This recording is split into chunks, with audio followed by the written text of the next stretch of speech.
Et action. Alors, la question du jour, c'est: le contenu est-il vraiment roi? Alors déjà, d'où est-ce que ça vient ce truc? Pourquoi le contenu est roi? On dit que le contenu est roi, notamment dans le domaine du référencement naturel. Le référencement naturel, c'est positionner son site web sans passer par la pub sur les résultats de recherche Google. Et on dit que le contenu est roi parce que pour que Google comprenne votre site, il faut qu'il y ait du texte. Plus il y aura du texte, mieux il va comprendre votre site.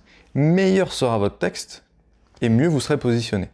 Voilà pourquoi on dit que le contenu est roi. Maintenant, le contenu est-il vraiment roi? Je vais vous donner un élément de réponse. Oui, mais quand c'est bien fait.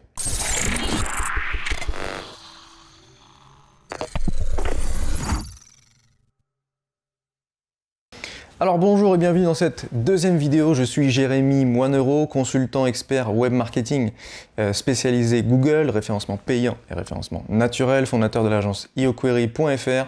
Mon objectif, c'est de faire en sorte que vous ayez un flux de prospects chauds qui soit prêt à être signé pour que vous passiez un maximum de temps à closer et un minimum de temps à aller chasser. Alors le contenu, c'est quoi? Un contenu, ça peut être une image, une vidéo, une photo, un texte, un podcast, tout ça c'est des contenus. Aujourd'hui, nous, on va plutôt s'intéresser au contenu textuel, parce que le contenu est roi, comme j'ai dit tout à l'heure, ça nous vient du domaine du référencement naturel. Et meilleur sera vos contenus, aux yeux de Google, attention, et mieux vous serez positionné. Dans le cercle très fermé du SEO, on dit que Google est un obsédé textuel. On s'amuse comme on peut. Alors cas numéro 1, j'ai rédigé un article qui s'est positionné tout seul, sans faire de SEO. Donc finalement, on écrit des textes, on fait un site, Google fait son job, et il n'y a pas grand chose de plus à faire. L'erreur la plus commune, c'est de se dire qu'il suffit de faire un site web et de mettre un peu de contenu, que Google va faire son job tout seul, parce qu'après tout, le contenu est roi. Penser ça, c'est une erreur. Mais c'est une erreur qui perdure, parce que parfois ça marche. Et je vais vous expliquer pourquoi parfois ça marche. Par exemple, je vais vous parler de mon père. Mon père qui s'est créé un site web qui s'appelle Logiciel pour entreprise, qui met en avant des choses vraiment très nichées. Là, il mettait en avant des douchettes, donc des lecteurs de code barre compatibles avec un logiciel de gestion commerciale qui est développé par Sage, et c'est la ligne 100. Okay, donc, il a fait un article, je l'ai un peu briefé sur comment structurer le contenu pour que ça plaise à Google, et il a fait son article où il parle des douchettes compatibles Sage ligne 100. Et bam, top 5 sans rien faire. La structure du contenu n'est pas optimisée, l'autorité du nom de domaine n'est pas optimisée, la sémantique du texte n'était pas optimisée, mais pourtant top 5 sans rien faire. Alors pourquoi?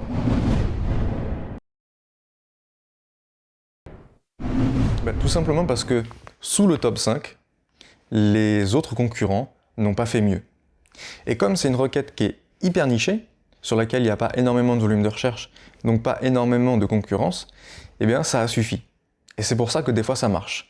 Des fois ça marche quand les concurrents n'ont pas fait mieux, souvent parce que le mot-clé qui est visé dans la création de contenu n'est pas très concurrentiel, et donc il n'y a pas besoin de faire une optimisation hyper poussée, et là pour le coup ça peut fonctionner tout seul. Si l'objectif ça avait été de cibler un mot-clé comme, je sais pas moi, installateur borne de recharge, je prends toujours le même exemple du même client, j'ai pas qu'un client mais j'aime bien ce client là, donc à chaque fois ça me revient, installateur borne de recharge, ça n'aurait pas fonctionné. Parce qu'il y a beaucoup plus de concurrence là-dessus, parce que les concurrents ont engagé des gens qui savent optimiser un site web pour le référencement naturel, et donc il faut bien voir que le référencement naturel c'est comme un mur en fait. À chaque fois que quelqu'un pose une brique, si vous voulez passer devant, il faut que vous ayez posé au moins le même nombre de briques que celui qui est bien positionné. Donc ça n'aurait pas suffi.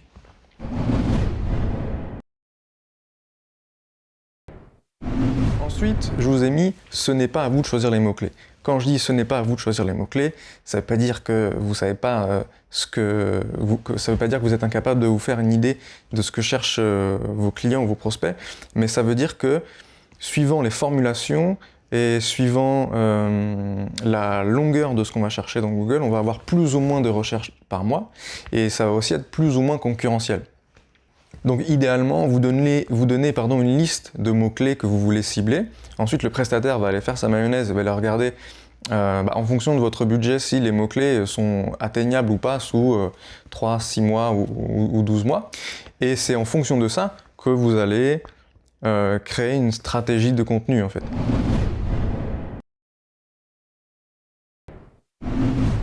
Et donc là, vous allez me dire, mais comment on sait si ça suffit ou pas? Et bien pour savoir si ça suffit ou pas, il faut aller voir le mot-clé qu'on cherche à cibler, puis regarder ne serait-ce que le top 3, par exemple, des pages qui se positionnent sur le mot-clé qu'on cherche à cibler, et puis ensuite, il faut regarder, il faut remonter le fonctionnement de l'algo de Google. Alors, c'est une formulation un peu compliquée, mais il y a 3 choses à regarder.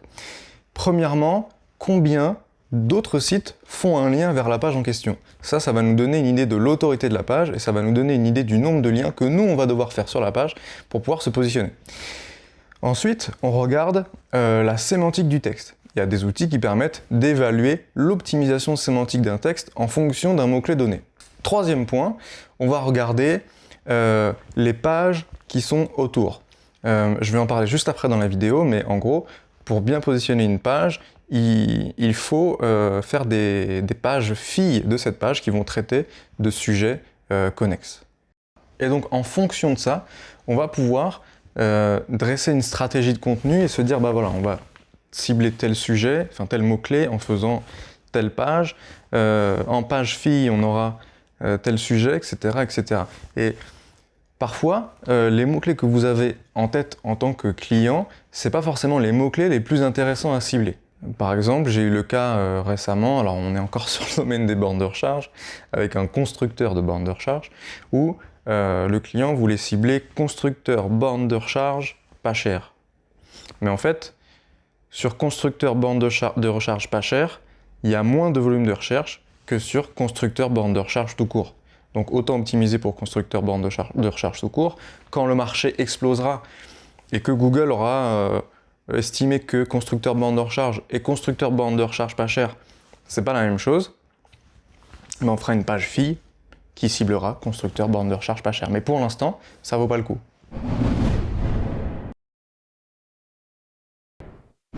Ce qu'il faut voir, c'est que si on fait pas mieux que les concurrents, en termes de contenu, eh bien, Google n'aura aucun intérêt à nous faire passer devant. En fait, sans parler de technique, de stratégie et compagnie, c'est très simple. Si on se met à la place de Google, donc lui, il a des contenus qui plaisent aux utilisateurs qui se positionnent. Ces contenus-là, ils sont satisfaisants parce que ils permettent d'afficher de la pub sur les résultats de recherche et voilà, tout se passe bien. Donc, pourquoi est-ce que, par exemple, si on a un contenu hyper détaillé de 1500 mots, pourquoi est-ce qu'il ferait passer devant un contenu un peu mal fait ou fait à la va-vite de seulement 600 mots? Ça n'a aucun sens en fait. C'est compréhensible. Parce que Google n'estimera pas que vous apportez plus de valeur que le contenu qui est déjà bien positionné. Donc c'est pour ça que si vous avez fait rédiger des choses sur votre site et que ça ne remonte pas, c'est parce qu'aux yeux de Google, le contenu n'est pas assez bien, il n'est pas mieux que les autres. Faire des articles de blog pour qu'ils se positionnent sur Google, en soi, c'est pas du tout une mauvaise chose. Ce qui peut poser problème, c'est la manière dont les pages sont liées entre elles dans le blog. Par défaut, alors, si vous regardez cette vidéo, il y a de grandes chances pour que votre site web tourne sous WordPress, par exemple, qui fait tourner 30-40% des sites web du monde entier.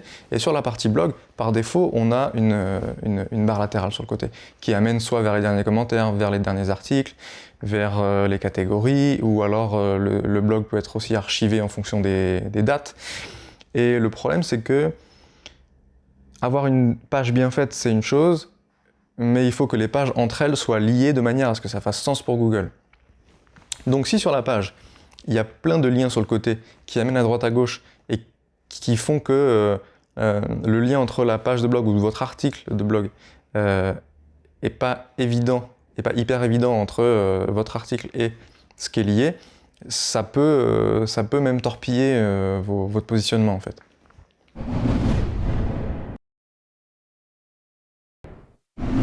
Donc à quoi ça ressemble un maillage de page qui fait sens pour Google? Je vais vous expliquer en profondeur comment optimiser la sémantique, ça pourrait faire l'occasion, ça pourrait être l'occasion de faire une vidéo dédiée là-dessus, ou même d'une formation payante. On va se retrouver de l'autre côté de l'écran, et puis je vais vous montrer comment Google se balade sur un site et ce qu'il voit de haut. Alors nous voilà maintenant de l'autre côté de l'écran et on va prendre un exemple. Je vais essayer d'illustrer ce que je vous disais tout à l'heure par rapport au choix des mots-clés et à la manière de traiter un sujet. Par exemple ici sur ce site, c'est un site sur lequel il y a énormément de contenu. Des contenus qui sont bien faits, mais qui ne sont pas du tout optimisés pour Google. Par exemple, si on va ici sur l'esthétique par zone, visage, structure du visage, on a toute une page qui parle de structure du visage. Or, est-ce que l'objectif, c'est de se positionner sur structure du visage? Non, structure du visage, pour une clinique de médecine esthétique, structure du visage, c'est pas un mot-clé qui a du potentiel. Peut-être plutôt creux du visage, à la rigueur. Ou alors rides du visage, des choses comme ça. Là, oui, là, ça a du sens de faire ça. Sur ce site-là, on a tout un tas de contenus du coup qui expliquent des choses pour le visiteur, ça peut avoir du sens, mais la manière, l'angle qui a été choisi pour traiter les contenus et la manière dont tout ça est maillé fait que ça ne se positionne pas du tout, malgré tout le contenu qu'il y a eu, malgré tous les efforts qu'il y a eu. Et ça, c'est quelque chose qui arrive. Dans l'idéal, un bon maillage, c'est ça. Un bon maillage, on a la page d'accueil, et puis ensuite, page d'accueil ou une page mère quelconque. Hein. Ici, ça pourrait être par exemple, je sais pas moi, barbecue. Ok. Ici, on a barbecue. Et puis, on a des pages mères, des pages filles, pardon. Donc ça, c'est la mère. Là, on a les filles qui vont traiter de sujets connexes et qui vont avoir pour objectif de donner de l'autorité à la mère. Donc ici, on a barbecue. Ici, on va avoir, je sais pas moi, barbecue en fonte, barbecue en parpaing, barbecue en aluminium. Comment choisir son barbecue, meilleure marque barbecue 2021, ce genre de choses-là. Et l'idée, donc ça c'est une technique qui est très connue, hein, que vous pouvez trouver facilement sur internet, ça s'appelle le silo sémantique. L'idée, ça va être de faire en sorte que chaque fille se fasse un lien. Okay, donc ce que je viens de faire sur le numéro 1, c'est valable aussi sur le numéro 2, donc il fait des liens à chaque. Donc voilà, ça va être un peu moche si je le fais pour tous, déjà que je suis pas très bon dessinateur à la souris. Et ensuite, chaque fille remonte un lien vers la mère. C'est quoi l'intérêt de faire ça? C'est que ici, au préalable, avec un audit, on va changer de couleur. Bon, ça va vraiment être pas beau, mais bon, ça va vraiment pas être beau, pardon, mais c'est pas grave. Ici, au préalable, avec un audit, on a identifié les mots-clés sur lesquels il y avait du volume de recherche. Et donc, comme une page égale un mot-clé, ben on se dit, meilleure marque de barbecue, ça vaut le coup. Barbecue en fonte, ça intéresse les gens aussi. Il y a tant de centaines de recherches par mois. Barbecue en aluminium. Comment choisir son barbecue? Il y a de la recherche aussi. Mais barbecue tout court, c'est une requête qui est aussi intéressante, mais qui est beaucoup plus concurrentielle. En gros, plus la requête est courte, plus elle est concurrentielle. Moins elle est qualifiée aussi, mais c'est pas grave. Parce qu'il y a quand même en général, il y a beaucoup plus de trafic. Donc l'idée, c'est de se positionner sur chaque mot-clé qui a été identifié comme étant un potentiel et de faire remonter l'autorité chez la mère à travers le maillage pour que la mère ait une certaine autorité elle-même qui va faire en sorte qu'elle sera mieux positionnée vis-à-vis des autres pages du site. Pour aller un petit peu plus en détail, on va aller sur un des outils que j'utilise pour faire mes audits. C'est pas le meilleur outil, mais il a une fonctionnalité qui me plaît beaucoup, c'est la visualisation des pages ici.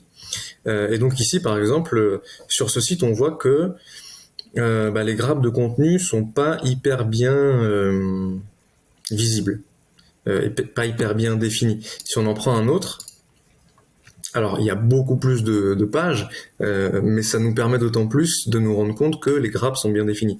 Par exemple, ici, ce petit nœud, c'est la page mère de la catégorie réseau informatique, fibre optique. Ici, on a quoi? Chauffage hydraulique. Alors, la page mère renvoie vers beaucoup d'autres pages. Bon, on va, on va pas complexifier la chose, mais en gros, voilà comment Google voit votre site.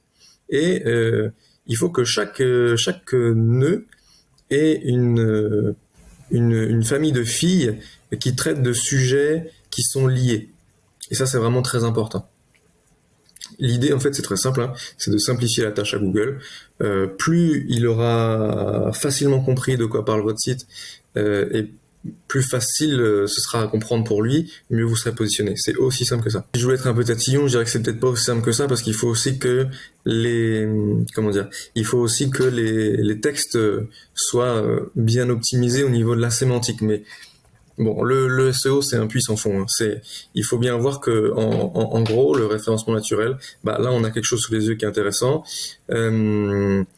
Chaque petit point, si chaque petit point était un bouton, le référencement naturel, c'est voilà, la somme de tous les petits points ici qui sont des boutons qu'on peut tourner à gauche ou à droite en fonction des optimisations qu'on veut faire.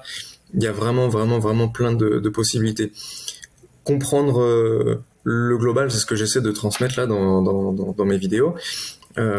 Mais on peut aller vraiment assez loin, donc je vais pas trop rentrer dans le détail.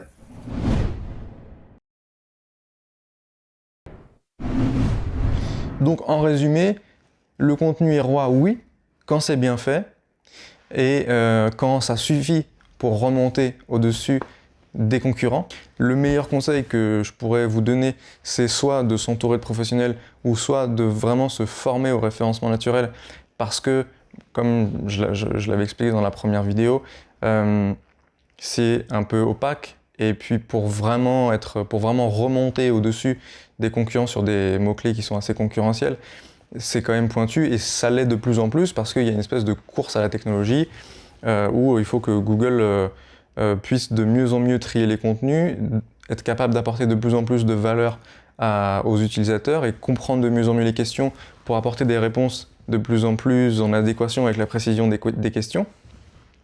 Et ça fait que le fait de plaire à Google et de remonter sur un mot-clé donné, c'est de plus en plus compliqué.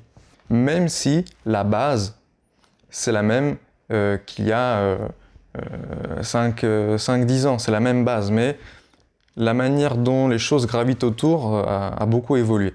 Donc il vaut mieux s'entourer de professionnels ou se former pour prendre de la hauteur, choisir quels mots-clés sont les bons en fonction des volumes de recherche, de la concurrence, dresser une structure de contenu, établir un plan de contenu et ensuite mettre ça en place et pas y aller au doigt mouillé en se disant tiens, on va faire un petit article de 500 mots sur tel ou tel sujet. Ça peut servir si vous le partagez sur les réseaux sociaux et si vous avez une certaine audience, mais autrement, il faut bien comprendre que si c'est pas mieux que les concurrents, ça remontera pas. Alors pourquoi j'ai fait cette vidéo? Parce que je m'étais souvenu d'un prospect que j'avais eu au téléphone qui avait pris un freelance en web design, une rédactrice, un webmaster, et puis il s'était lancé et il voulait faire du référencement naturel. Donc la rédactrice rédigeait plein d'articles sur son blog, et il y avait plein de contenu sur le site, mais en termes de SEO, c'était pas optimisé. Les articles étaient courts, et du coup, oui, il y avait du contenu, mais c'était pas du contenu roi, parce que c'était pas du contenu qui était mieux que les concurrents. J'espère que cette vidéo vous aura plu, j'espère qu'elle vous a permis d'y voir un petit peu plus clair. Je serais content d'avoir vos retours sur l'état de votre blog ou de votre contenu. Est-ce que vous écrivez des articles de blog et ça ne remonte pas sur Google, vous ne comprenez pas trop pourquoi? Si c'est le cas, est-ce que la vidéo vous a permis d'y voir un petit peu plus clair? Est-ce que ça vous a permis de vous dire bon, on voulait rédiger des articles mais finalement ça a l'air un petit peu plus compliqué, donc soit on va demander à quelqu'un qui sait faire ou alors on va plutôt mettre notre énergie sur des choses où on sait que ça fonctionne. C'est quelque chose qui m'intéresse beaucoup et j'espère encore une fois que cette vidéo vous aura plu. Elle a été un petit peu plus courte que l'autre et peut-être un petit peu plus expéditive au niveau des erreurs à ne pas faire. Encore une fois, il n'y a rien d'irrattrapable. Je vous invite à aller sur l'article qui traitent de ce sujet. Quand je fais une vidéo, j'en fais un article en même temps, et entre-temps, des fois, il y a des choses qui me reviennent, donc je vais un petit peu plus en détail. Dans le contenu, je vous invite à aller jeter un coup d'œil à ça. Lors de la prochaine vidéo, parce que pour l'instant, je ne le fais pas, et je profite de faire cette petite parenthèse. Normalement, quand on fait une vidéo, à la fin, on dit téléchargez tel truc, allez voir tel contenu. Bon là, il y a juste l'article de blog. Pour l'instant, il n'y a pas, je vous embête pas avec ça. Juste, je fais mes tests, je fais mes débuts de vidéo et je vois ce que ça donne. Mais après, il y aura des petits contenus croustillants, donc restez connectés et je vous dis à très bientôt pour une prochaine vidéo.